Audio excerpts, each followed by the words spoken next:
Assalamualaikum warahmatullahi wabarakatuh. Dengan nama Allah yang Maha Pengasih dan Maha Penyayang, saya membuka acara ini dengan memanjatkan puji syukur kepadanya. Salawat serta salam semoga senantiasa tercurahkan kepada Nabi kita, Nabi Muhammad SAW, utusan Allah yang membawa cahaya petunjuk kepada seluruh umat manusia. Alhamdulillah, pada kesempatan yang berbahagia ini, kita dapat berkumpul dalam rangka mendengarkan ceramah yang berjudul Pentingnya Menutup Aurat Bagi Wanita.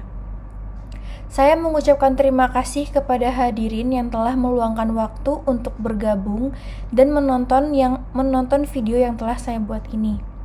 Seperti yang kita ketahui bahwa dunia dihadapkan pada berbagai tantangan dan perubahan yang signifikan. Namun, dengan semangat persaudaraan dan kerjasama, kita dapat mengatasi semua rintangan. Mari bersama-sama menciptakan masa depan yang lebih baik bagi kita semua. Yang pertama-tama, pandangan mayoritas manusia sering mengidentikan eksistensi wanita secara fisik sebagai simbol keindahan hidup.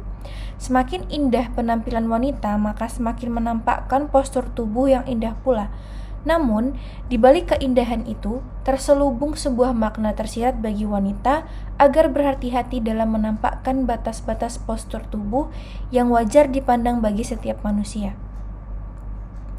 Aurat menurut bahasa adalah sesuatu yang menimbulkan rasa malu, sehingga seseorang terdorong untuk menutupinya. Secara terminologi, dalam hukum Islam, aurat adalah bagian badan yang tidak boleh kelihatan menurut syariat Islam. Batas minimal bagian tubuh manusia yang wajib ditutup berdasarkan perintah Allah. Berdasarkan pengertian ini, dipahami bahwa aurat tidaklah identik dengan bagian tubuh yang ditutup menurut adat suatu kelompok masyarakat. Apabila pengertian tentang aurat dikenakan pada tubuh wanita, maka hal itu terkait dengan situasi mana wanita itu berada. Secara umum, situasi itu dapat dibedakan dalam 3 hal, yaitu ketika ia berhadapan dengan Tuhan dalam keadaan sholat, ketika ia berada di tengah-tengah muhrimnya, dan ketika ia berada di tengah-tengah muhrimnya. Berdasarkan syariat sebagaimana yang telah disebutkan dalam Al-Quran dan hadis maupun ijtihad ulama, ternyata batas-batas aurat wanita tidak sama dalam 3 keadaan yang melingkupi ruang gerak wanita. Persoalan aurat merupakan cakupan bahasan yang sangat urgen dalam konteks wacana hukum Islam. Realitasnya, terkadang makna aurat sering dijadikan bahan kajian untuk mendiskreditkan eksistensi wanita, utamanya dalam melakukan aktivitasnya. Sementara kajian-kajian keislaman atau syariat Islam bertujuan menciptakan suasana kondusif dan harmonis, serta saling memberikan kontribusi pemikiran berharga bagi setiap yang menjalankan syariat agama dengan sempurna. Lalu kita akan masuk dengan batas-batas aurat manusia. Batas-batas aurat wanita.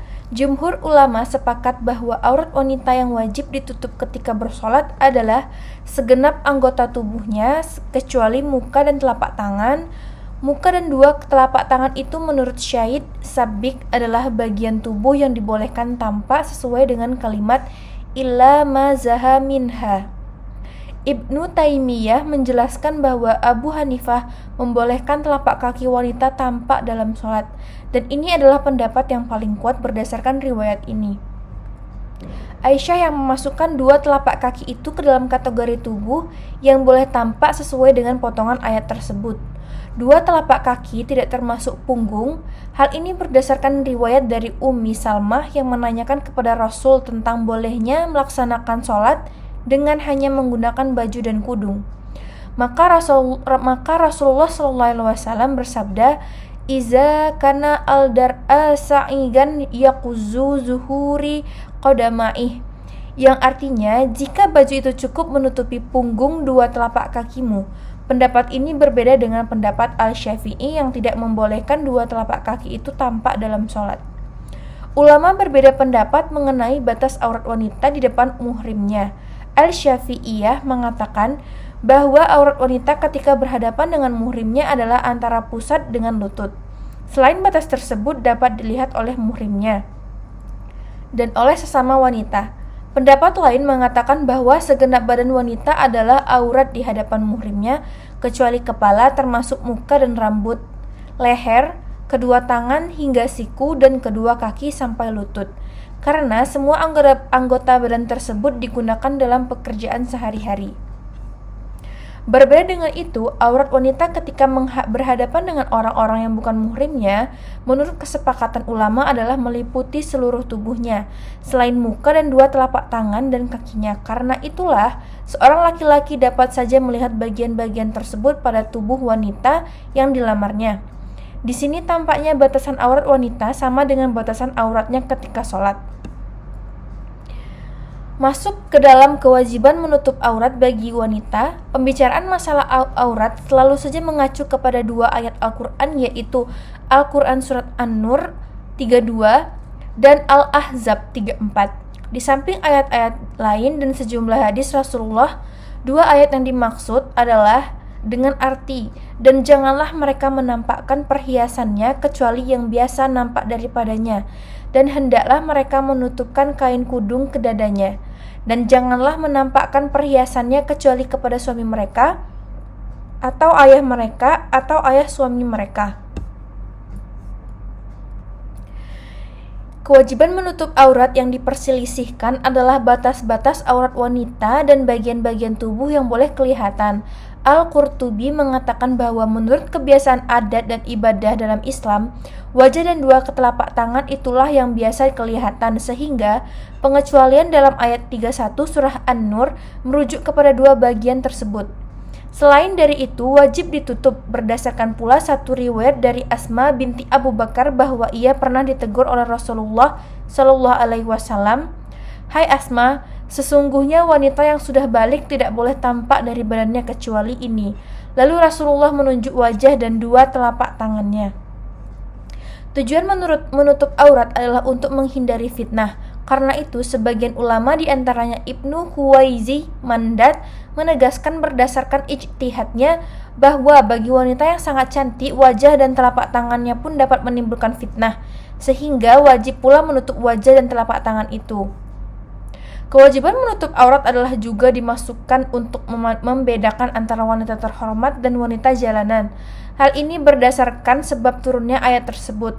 Menurut Al-Qurtubi, ayat 59 dari surah Al-Ahzab turun sebagai teguran atas kebiasaan wanita-wanita Arab yang keluar rumah tanpa mengenakan jilbab. Kewajiban menutup aurat dalam sholat merupakan kewajiban yang sifatnya mutlak. Artinya, hal itu tidak tergantung pada keadaan apakah orang tersebut sholat tanpa ada orang melihatnya atau sholat dalam keadaan gelap gulita, sifatnya sama saja.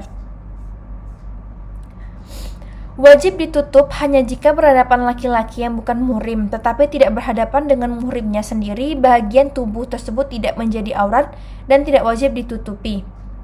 Dengan demikian, aurat aridi sebagaimana dipahami dalam Al-Quran Surat An-Nur ayat 31 dapat saja dilihat oleh pelayan laki-laki yang tidak punya syahwat dan anak-anak yang belum mengerti tentang aurat, meskipun mereka laki-laki lain bukan muhrim.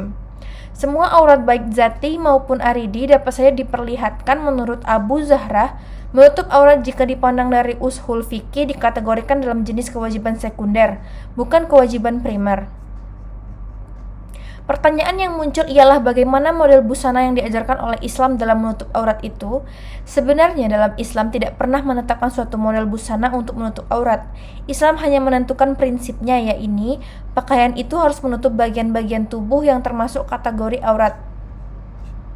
Perlu pula diketahui bahwa wanita Indonesia secara kultural berbeda dengan wanita Arab. Wanita Arab pada umumnya, terutama pada zaman Nabi, tidak disibukkan oleh pekerjaan-pekerjaan yang berat karena semua pekerjaan seperti itu dilakukan oleh laki-laki atau budak mereka. Lalu, aurat wanita yang wajib ditutup adalah segenap bagian tubuhnya kecuali wajah dan telapak tangan. Sebagian ulama menambahkan dua telapak kakinya.